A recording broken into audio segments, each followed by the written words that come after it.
सरबजीत सिंह जी, इस मंच पर आपका बहुत बहुत स्वागत। आप सबों को भी देखिए, पहले तो मैं किसी अपनी सवाल ओर से शुरू करने धन्यवाद देता हूं। जी सर, मैं पहले तो इसी सवाल से शुरू करने जा रहा हूं कि भाई, लोग कह रहे थे कि बौद्ध गया ऐसी सीट है जहां पर दूसरी बार लगातार मौका नहीं मिलता, लेकिन हाँ 3 बार आप विधायक रह चुके हैं, लेकिन लगातार इस बार तीसरी बार क्या वो हैट्रिक पूरी हो पाएगी क्या? मैं एक बहुत साधारण परिवार और छोटा नेता हूं। ये जनता फैसला करती है। कब? जब आप जनता के लिए कड़ी मेहनत करते हैं। अगर मैंने अपने राजनीतिक जीवन में जनता के लिए कड़ी मेहनत किया तो चौथी बार भी जनता मुझे आशीर्वाद देगी। लेकिन इसमें यहाँ थोड़ा सा पेच ये है सर कि 2015 में जब आप चुने गए, जीत का मार्जिन बड़ा अच्छा था, लेकिन 2020 आते आते वो जीत का जो अंतर है वो बहुत कम रह गया। और चूंकि अब तो प्लेयर्स बिहार की राजनीति में बहुत ज़्यादा हैं, कहीं ऐसा तो नहीं है जो अलग अलग प्लेयर्स आ रहे हैं ये कहीं गेम ना बिगाड़ दें? बहुत अच्छा सवाल था आपको। शायद ये नहीं पता आपको कि बिहार का मैं पहला नेता हूं जिन्होंने ऑनलाइन नॉमिनेशन किया और जनता से एक बार भी वोट मांगने नहीं गए। उसके बावजूद भी मुझे जनता का प्यार और स्नेह मिला। ये किसको मिलता है? नरेंद्र मोदी को भी बनारस में सड़क पे उतरना पड़ा दोबारा जीतने के लिए, लेकिन सर्वजीत भगवान बुद्ध की पवित्र धरती पे एक ऐसा व्यक्ति है जिसको एक बार भी जनता के बीच में उतरने का मौका नहीं मिला और जनता ने मुझे सदन में भेजा। इसका कारण क्या है भाई? पिता की विरासत है, वो जुड़ाव है, कारण ये ऐसा है क्या रहा कुमार सर्वजीत के साथ जो जनता इतना भरोसा दिखा रही है? इसका कारण देखिए ये है, सर जीतन राम मांझी जी ने कहा कि लालू जी धृतराष्ट्र हैं। जी, मैं उसका जिक्र करने वाला था आपसे। जी, कारण मैं बता रहा हूं कि कैसे जीता। मैं पूरे भरोसे के साथ कह सकता हूं, मांझी जी को अभी ये पता नहीं है, केंद्रीय मंत्री हैं, धृतराष्ट्र कौन थे। दलित और पिछड़ा का बेटा कभी धृतराष्ट्र नहीं हो सकता, अंबेडकर हो सकता है। समझिएगा मेरी बात को। कभी भी दलित का बेटा, पिछड़ा का बेटा धृतराष्ट्र नहीं हो सकता है, अंबेडकर हो सकता है। हम अंबेडकर के मानने वाले लोग हैं। हमारे गुरु लालू जी हैं, वो कौन हैं? अंबेडकर के स्वरूप हैं। अगर उनको भाजपा में जाने के बाद अंबेडकर ऐसा व्यक्ति अगर धृतराष्ट्र दिखता हो तो उनका अंधेपन का दोष है, उनकी दोष नहीं है, उनका नजरिया का दोष है, उनका विचार का दोष है कि जब कोई व्यक्ति बिना मेहनत का जब बहुत आगे तक निकलता है तो बाबा भीमराव अंबेडकर भी उसको दुश्मन नजर आते हैं। उन्होंने जो कहा था वो तो तेज प्रताप और तेजस्वी के बीच आपसी जो परिवार में कलह चल रही है उसको लेकर कहा था। इस पर आपका क्या कहना है? क्या तेज प्रताप को आप जिस धरती पे मानव आदि जन्म लिए हैं, कोई एक परिवार मुझे बता दो। भगवान बुद्ध ने कहा सुजाता से, सुजाता ने कहा कि मेरा एक बेटा है वो मर गया, अगर तुम सच में भगवान बुद्ध हो तो बेटे को बचा दो। कहा एक ऐसा घर जहां से एक मुट्ठी चावल ले आओ जिसके घर में कोई मरा ही नहीं हो। महिला ने क्या कहा? महात्मा मुझे तो एक घर भी नहीं मिला जहां पे जिस घर में कोई मृत्यु ही नहीं हुई हो। मुझे लगता है कि देश में चैनलों को और चैनल के एंकरों को तो की बस्ती की क्या हालात है उस पर चर्चा करनी चाहिए, नौजवानों के रोजगार के क्या हालात है उस पर चर्चा होनी चाहिए, उस पर डिबेट होना चाहिए। बिहार कितनी तरक्की की है उस पर डिबेट होना चाहिए। नहीं, ना बिल्कुल ना कि दो भाई में झगड़ा है कि नहीं है। जी, ये उनके माँ बाप की जिम्मेवारी है ना कि है कि नहीं है। ये हमारा और आपका नहीं है। आपने सर एंकर्स को सुझाव दिया, हम लोग खबरें तमाम चलाते हैं, दलितों की बस्तियों का आपने जिक्र किया। देखिए मैं आपको यहाँ पे एक बात टोकूंगा। मैं एक सवाल इसमें मैं 20 साल राजनीतिक जीवन में हूँ जी, अभी तक एक क्लिप देश के इतिहास में मैंने नहीं देखा जी जहां पे देश का कोई एंकर किसी दलित बस्ती में जाके, आपके माध्यम से, मैंने कई चैनलों के माध्यम से मैंने कश्यप मैम जो है ना, उनको कहा था एक बार बिहार के महादलित तो जहां से जीतन राम मांझी आते हैं जी, एक बार प्लीज उनके बस्ती में चल के नहीं देखिए सर, मैं दूसरे किसी चैनल, दूसरे किसी प्लेटफॉर्म का यहाँ पर दावा नहीं कर सकता कौन क्या कर रहा है, लेकिन टीवी9 जो है हर खबर को हर स्तर पर दिखाता है। लेकिन एक सवाल में जोड़ दूं, मैंने आपको ये नहीं कहा, मैंने पूरे देश की हालात को जो देखा, ठीक है, लेकिन क्योंकि ये लोकतंत्र है, मेरी आज़ादी है, अगर मैं देखूंगा तो ये बात मैं जरूर कहूंगा कि आखिर इस देश में चैनलों पे बेरोजगारी पे डिबेट क्यों नहीं होता, जी, नौजवानों की नौकरियां पे डिबेट क्यों नहीं होता, दलितों की बस्तियों के बच्चे जो गुल्ली डंडा खेलते जी, उसके एजुकेशन पे डिबेट क्यों नहीं, यही तो मेरा लेकिन प्रश्न ये बात राहुल गांधी और तेजस्वी यादव क्यों नहीं कहते? भाई वो तो कह रहे हैं, वो तो वोट अधिकार यात्रा निकाल रहे हैं, वो कह रहे हैं कि भाई देखिए SIR ये हो रहा है, अच्छा। वो तमाम चीजें कह रहे हैं, मैं- वो वोट चोरी कह रहे मैं हैं। समझ गया आपके जी। प्रश्न को। जी, तेजस्वी जी ने और राहुल गांधी ने क्या कहा? ये कहा कि सुनो जीतन राम मांझी जी, तो आप जिस समाज से आते हो उसके बच्चे 90% ईंटे भट्टे पे काम करने गए हैं। मैं जिस समाज से आता हूं, मेरे पूरा परिवार, मेरे समाज दिल्ली में ठेले पे सब्जी बेच रहा है जिससे आप खरीद के खाते हो। बेंगलोर की फैक्ट्रियां में ये बटन कौन लगाता? अकालियत की बेटे। कौन कर रहा है? अपने परिवार का भरण पोषण करने के लिए वो बिहार छोड़ करके, अभी नरेंद्र मोदी जी का प्रधानमंत्री का जो लोकसभा का चुनाव हो रहा था, वो आया था वोट देने, जी, 8 महीने में वापस चला गया फैक्ट्री में काम करने।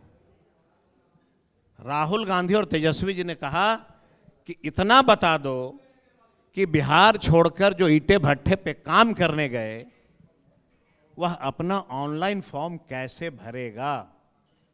साक्षरता दर बिहार की, लेकिन चुनाव के समय में तो सर कोर पॉलिटिक्स में लीजिए नहीं है बात ना को। ये एजेंडा। समझिए बात को। जी, आपने कहा कि ऑनलाइन कर लो जहां भी हो, लेकिन मैं दावे के साथ कहता हूं कि 100 में 90% जो मेरा समाज है आज भी ऐसा मोबाइल लेकर नहीं चलता है, ऑनलाइन नहीं कर सकता है। मैंने यही तो मांगा जी, कि भैया उसका नाम जुड़वा दो, इन मैंने मांगा। तो क्या तेजस्वी जी ने अगर किसी दलितों को, पिछड़ों को, अकलियत को, किसी भी जाति को जो गरीब बिहार से बाहर काम करने गया, अगर उसको ये कहा जाएगा कि भैया नाम जोड़ा दो, तो आपने क्या कहा? देखिए ऑफ द लाइन मैं बता रहा हूं, बिहार के कई ऐसे अधिकारियों ने कहा कि 10 बार मैं इलेक्शन कराया हूं, रिटायर होने वाला हूं, कभी इलेक्शन कमीशन का ऐसा रुख मैंने नहीं देखा।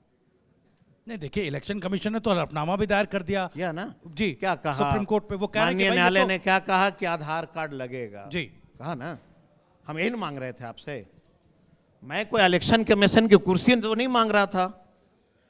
तेजस्वी जी ने कहा कि मुझे बना दो इलेक्शन कमीशन, राहुल जी ने कहा कि प्रियंका को बना दो, कहा आधार कार्ड को मान लो। जी, यही तो मैंने कहा। फिर मुझे न्यायालय क्यों जाना पड़ा?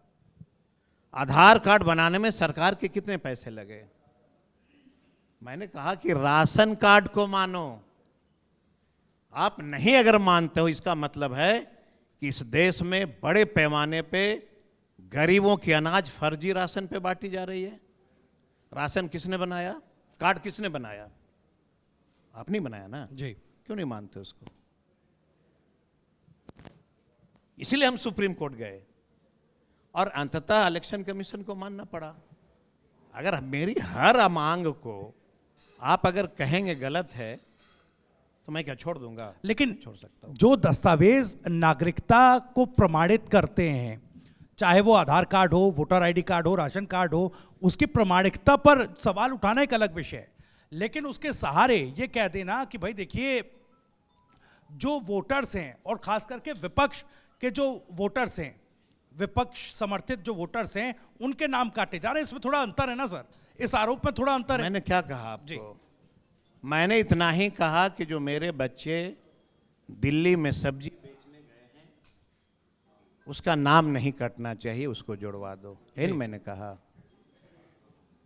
मैं तो फिर वही कह रहा हूं, 90% मुसहर जाति के लोग गया से, मगध से ईटा भट्ठा पे काम करने जाते हैं, मैंने कहा इसका नाम जोड़ा दो, नहीं कटना चाहिए। सिग्नेचर खोज रहे हैं ना फॉर्म में, जी फोटो खोज रहे हैं आप, वो ईटा भट्ठा पे हरियाणा में काम कर रहा है, उसका नाम कैसे जुटेगा? यही तो डिमांड था मेरा। सरबजीत जी, लौटकर आपकी राजनीति पर आते हैं। आपने इंजीनियरिंग की पढ़ाई की, उसके बाद आप प्रोफेसर बने और फिर 20 साल से, लगभग 20 साल से आप राजनीति में हैं। तो एक प्रोफेसर का राजनीति में आना कितना वो है, मतलब आपको क्या लगता है कैसे वो समाज को कितना दे पा रहा है एक प्रोफेसर, एक इंजीनियर राजनीति में आके? अभी आपको मांझी जी ने बता ही दिया होगा कि मैं कितनी गरीबी से आया हूँ। आपने उनकी गरीबी तो देख ही लिया, नहीं देखा आप लोगों ने? हम तो भगवान से प्रार्थना करते हैं कि मांझी जी आपके तरह बिहार में हर व्यक्ति गरीब हो जाए। तो गरीबी का मापदंड जो है, उन्होंने कहा कि मेरे माँ बाप भूसा लगाते थे, सुअर चराते थे। तो लालू यादव के माँ बाप क्या प्रधानमंत्री थे? वो अभी तो भैंस चराते थे ना, नहीं चराते थे। उन्होंने कहा कि जमीन कब्जा लोगों ने किया। इसके पहले उन्होंने कहा कि लालू यादव लुटेरे। जब लालू यादव मुख्यमंत्री थे, आप उनके साथ बिहार का मिनिस्टर थे, जब अपनी गरीबी दूर कर रहे थे तो वो मिनिस्टर मुख्यमंत्री बड़ा अच्छा था। और जब उनकी मंत्रालय समाप्त हुई, आप नीतीश जी और किनके साथ चले गए? नरेंद्र मोदी जी के साथ। तो ये गरीब हो गए। वही बिहार के मुखिया ने सदन के अंदर ऐसा अपमानित किया, एक बिहार के पूर्व मुख्यमंत्री को तुम कह के पुकारना, इतनी बेइज्जत किया। अगर मुझे राजनीतिक जीवन में कोई इतनी बेइज्जती कर देगा, कब मैं दोबारा कभी उस जीवन में उसके साथ नहीं रह सकता हूं। यही अंतर है तेजस्वी जी के सिपाहियों में लेकिन और सर नरेंद्र राजनीतिक मोदी जीवन जी की के बात करें अगर- सिपाहियों। एक सेकंड सर, आप लोग भी तो चला रहे थे ना सर, नीतीश कुमार के नेतृत्व में सरकार में तो आप लोग भी थे। तब आप लोग को ना तो आधार कार्ड याद आ रहा था, ना दलितों की बात याद आ रही थी।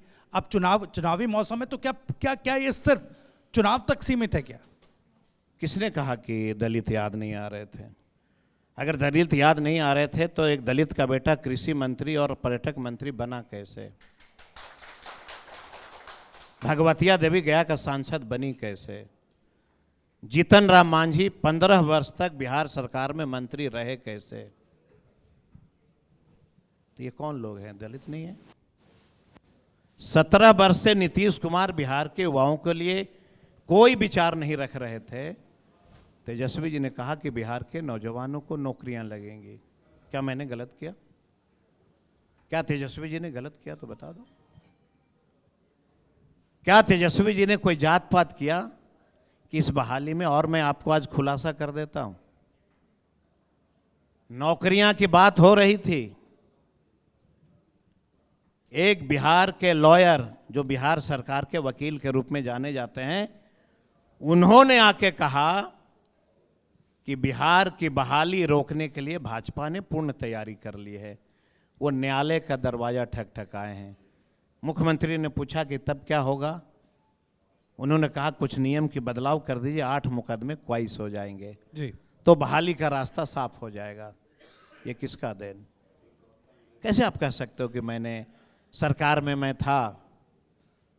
सुअर चराने वाले का बेटा राजेश मांझी भी सांसद, भगवतिया देवी भी सांसद, हरि मांझी भी सांसद, रामजी मांझी भी सांसद, मेरे पिता राजेश कुमार स्वर्गीय भी सांसद। जी। ये कौन लोग थे? लेकिन सर इस बार हम देख रहे हैं ना कि चुनावों से पहले दलित वर्ग पर ज्यादा फोकस तेजस्वी कर रहे हैं और कई क्यों मंचों कर पर रहे हैं? कई मंचों पर वो खुलकर बोल भी रहे हैं। क्यों कर रहे हैं? भाई ये कहीं ना कहीं क्यों तो कर रहे हैं? ये बात को समझिए। जी मैं आता हूं पासवान जाति से। चिराग जी कौन जाति से आते हैं? पासवान। जी माननीय मुख्यमंत्री ने रामविलास पासवान को सबक सिखाने के लिए दलित और महादलित बना दिया। और कहा मुख्यमंत्री ने कि दलित महादलित में पासवान जाति को छोड़ के सब महादलित बनेंगे। 44,000 बिहार में टोला सेवक विकास मित्र की बहाली हुई। नीतीश जी ने कहा कि पासवान जाति इसमें फॉर्म नहीं भर सकता। ये 44,000 में हमारा बेटा जो है वो 5,000 उसमें शामिल होता कि नहीं होता? आप बताओ जी। क्या बिगाड़ा था रामविलास जी ने उनको कि रामविलास जी को सबक सिखाने के लिए इन्होंने कहा कि पासवान जाति को ये महादलित में शामिल है? वही नहीं, अरबों खरबों रुपए का महादलित मिशन एक योजना बनी। खुलेआम बिहार के मुख्यमंत्री ने कहा एक जाति को इसकी सुविधा नहीं मिलनी चाहिए, वो पासवान। क्यों तेजस्वी जी दलित की बात करते हैं, समझना आप। बिहार का एक आंकड़ा निकाल लो जहां पे कोई दलित का बेटा सिटी एसपी हो। बिहार का आंकड़ा निकाल लीजिए कोई दलित का बेटा एसडीओ हो। बिहार का कोई आंकड़ा निकालिए जहां पे एडीएम एसडीओ कोई दलित का बेटा हो। पूरे बिहार में दलित का बेटा कहां है, पता कर लेना आप जी। रामविलास पासवान ने तो आपका क्या अगर बिगाड़ा था? एक मिनट, अगर दलित का बेटा बिहार में एसडीओ नहीं बन सकता, जिला का एसपी नहीं बन सकता, तो क्या तेजस्वी यादव इसकी मांग नहीं रख सकते?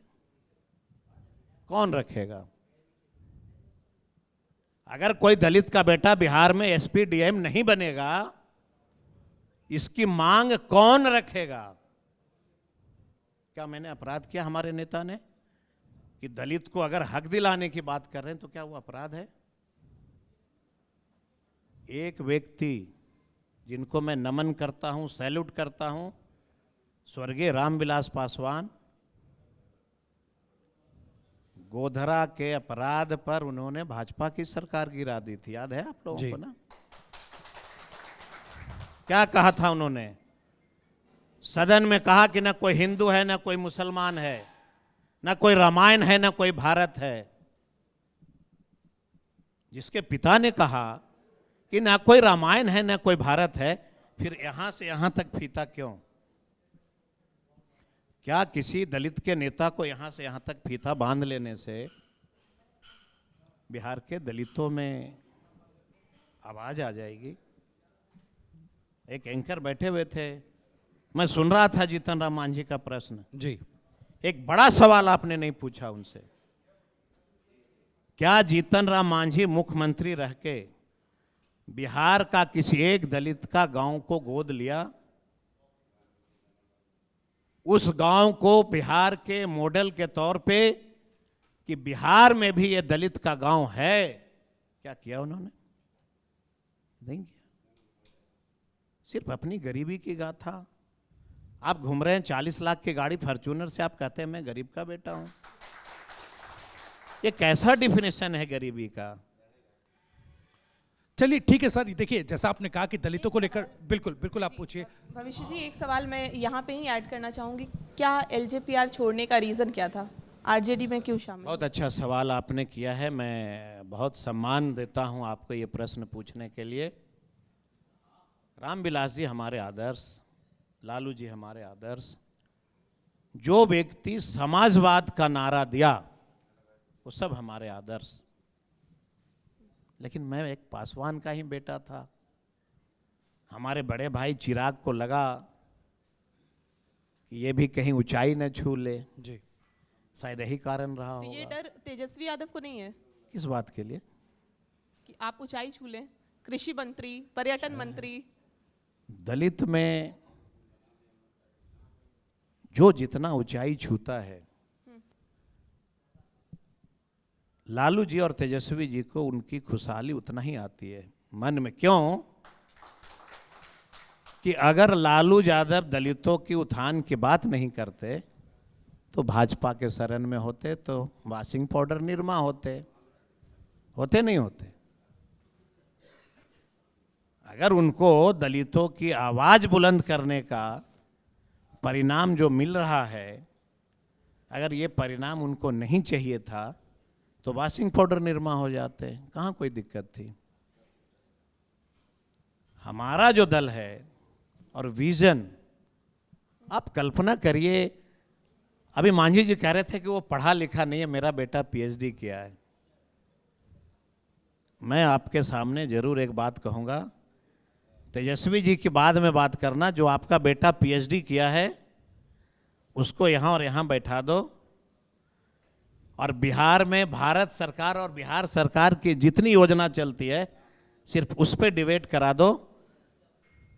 तेजस्वी का सिपाही पढ़ा लिखा है कि पीएचडी वाला बेटा पढ़ा लिखा है, डिबेट करा दो। नहीं ठीक है सर। प्रशांत किशोर। और मैं एक बात बता देता हूं आपको, जिसको कहते हैं कि ये नौवीं फेल है, गुल्ली डंडा खेलता है,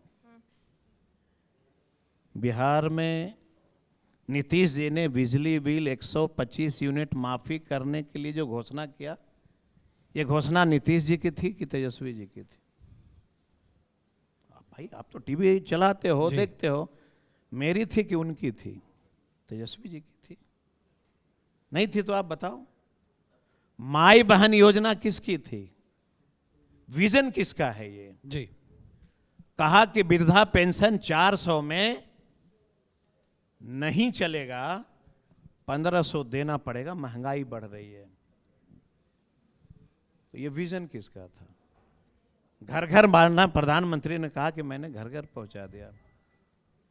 क्या गैस सिलेंडर, क्या कहा तेजस्वी जी ने? 500 में देंगे, यही तो कहा। एक नौवीं फेल व्यक्ति का विजन बिहार का टोटल जो है आईएएस और आईपीएस अपना के मुख्यमंत्री को सजेस्ट करता हो,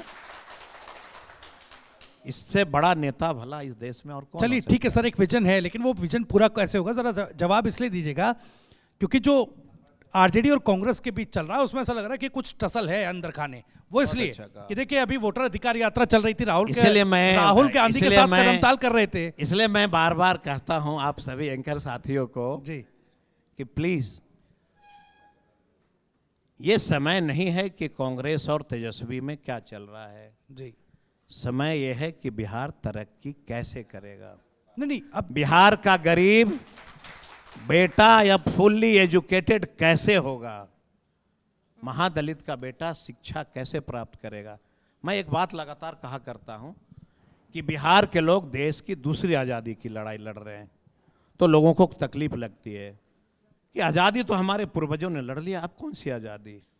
सर, अच्छे स्कूल की आज़ादी, अच्छे अस्पताल की आज़ादी, अच्छे कॉलेज की आज़ादी। उन्होंने कहा कि हम 1 घंटा में पटना चले जाते हैं।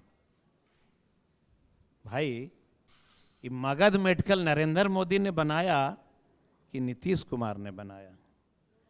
बगल में जो यूनिवर्सिटी है, ये राहुल गांधी के खानदानों ने बनाया कि मोदी जी ने बनाया? बोकारो स्टील प्लांट मोदी जी ने बनाया कि राहुल जी के परिवारों ने बनाया? एचईसी नरेंद्र मोदी जी ने बनाया कि राहुल जी के परिवारों ने बनाया? टेल्को टिस्को जमशेदपुर में मोदी जी ने लाया कि राहुल जी के परिवारों ने लाया? क्या लाया? नीतीश जी, नरेंद्र मोदी जी क्या लाया? हिंदू और मुसलमान लाया। आप और मेरे पूर्वज कौन सा नारा देखते थे? हिंदू मुस्लिम सिख ईसाई हम सब हैं भाई भाई। इस नारे को चकनाचूर करके देश के प्रधानमंत्री ने अगर कुछ लाया तो हिंदू और मुसलमान लाया। ठीक है सर, मैं थोड़ा सा एक सवाल पूछना चाह रहा हूँ, एक सेकंड में, क्योंकि मैंने जिक्र किया आरजेडी और कांग्रेस का। ठीक है, आपने तमाम डेटा भी दिया, तमाम बातें कही, आपने बड़ी अच्छी अच्छी बात भी कही, लेकिन सवाल ये है कि आखिर क्या तेजस्वी यादव को कांग्रेस पर भरोसा नहीं, राहुल गांधी पर भरोसा नहीं? क्योंकि अब देखिए वोटर अधिकार यात्रा के बाद वो कह रहे हैं कि जी हम तो बिहार अधिकार यात्रा निकालेंगे। आखिर इसकी जरूरत क्यों पड़ रही है? क्या उनको थोड़ी सी इनसिक्योरिटी फील हो रही है कि कांग्रेस ने थोड़ा अपर हैंड ले लिया है, कई चीजें देखी गई वोटर अधिकार यात्रा के तहत? मुझे लगता है कि ये सवाल चिराग जी से पूछिए, जीतन राम मांझी जी से पूछिए कि आपको 200 सीट चाहिए, मिलेगा कि नहीं मिलेगा। राहुल गांधी और तेजस्वी जी दोनों भाई, और दोनों का विजन देश के गरीबों के लिए। अगर कोई व्यक्ति का मन और विचारधारा मिलता हो तो डिफरेंसेस कैसे हो सकता है? आप पता नहीं कहां से ये प्रश्न पूछ रहे हैं। दोनों की विचारधारा क्या है? राहुल गांधी क्या चाहते हैं? सबको अपना घर हो। तेजस्वी जी क्या चाहते हैं? नहीं ठीक है, सबको लेकिन वो आप अपना- कह रहे हैं ना कि मेरे चेहरे पर वोट दो समझ लीजिए हर आप। सीट पर। नहीं कहा, उन्होंने ये कहा अर्थ को अनर्थ है। जी मैंने देखा है उसको बहुत अच्छे से। जी अपने कार्यकर्ताओं को कहा कि जहां से राहुल गांधी, सीपीआई सीपीएम कोई भी लड़ता हो, सबको मानना कि तेजस्वी जी का साथी है, जिताना है। यही तो कहा, जिसको आपने ट्विस्ट कर दिया। जी। सर जी नहीं नहीं, की मैं एक तो आपसे सवाल- क्लैरिटी चाह रहा हूं, मैं ट्विस्ट नहीं कर रहा वही हूं। वही वो एक सवाल मेरा ये है, आप लगातार एनडीए पर या बीजेपी पर आरोप लगा रहे हैं कि हिंदू मुस्लिम की पार्टी है, फिर यहाँ पे तेजस्वी यादव की भूमिका आ जाती है। जब उन्होंने डिक्लेयर किया कि A to Z पार्टी है हमारी, फिर वो A to Z अभी क्यों नहीं दिख रहा है? थोड़ा MY पर जल्दी ही से। फिर बहुत से अच्छा। क्यों आ गया? ये बताओ, सुधाकर सिंह कोई मांझी का बेटा है, बाबू साहब का बेटा है?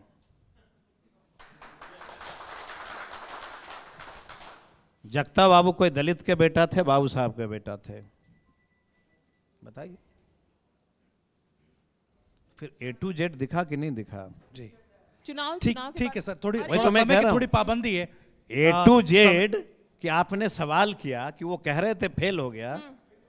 भाई, बगल से औरंगाबाद से MP हुआ, A to Z कुशवाहा का बेटा हुआ कि नहीं हुआ? बिल्कुल हुआ, लेकिन जिस चल, तरह से जहानाबाद थोड़ा- से थोड़ा जादव समय का की बेटा पाबंदी है, MP हमें हुआ। चर्चा को यहीं पर खत्म करना पड़ेगा। बहुत बहुत शुक्रिया, बहुत बहुत शुक्रिया। और मैं चाहूंगा कि आप लोग चूंकि बेबाकी से कुमार सरबजीत जी ने तमाम सवालों के जवाब दिए हैं, एक बार जोरदार तालियां जरूर बजा दें। धन्यवाद।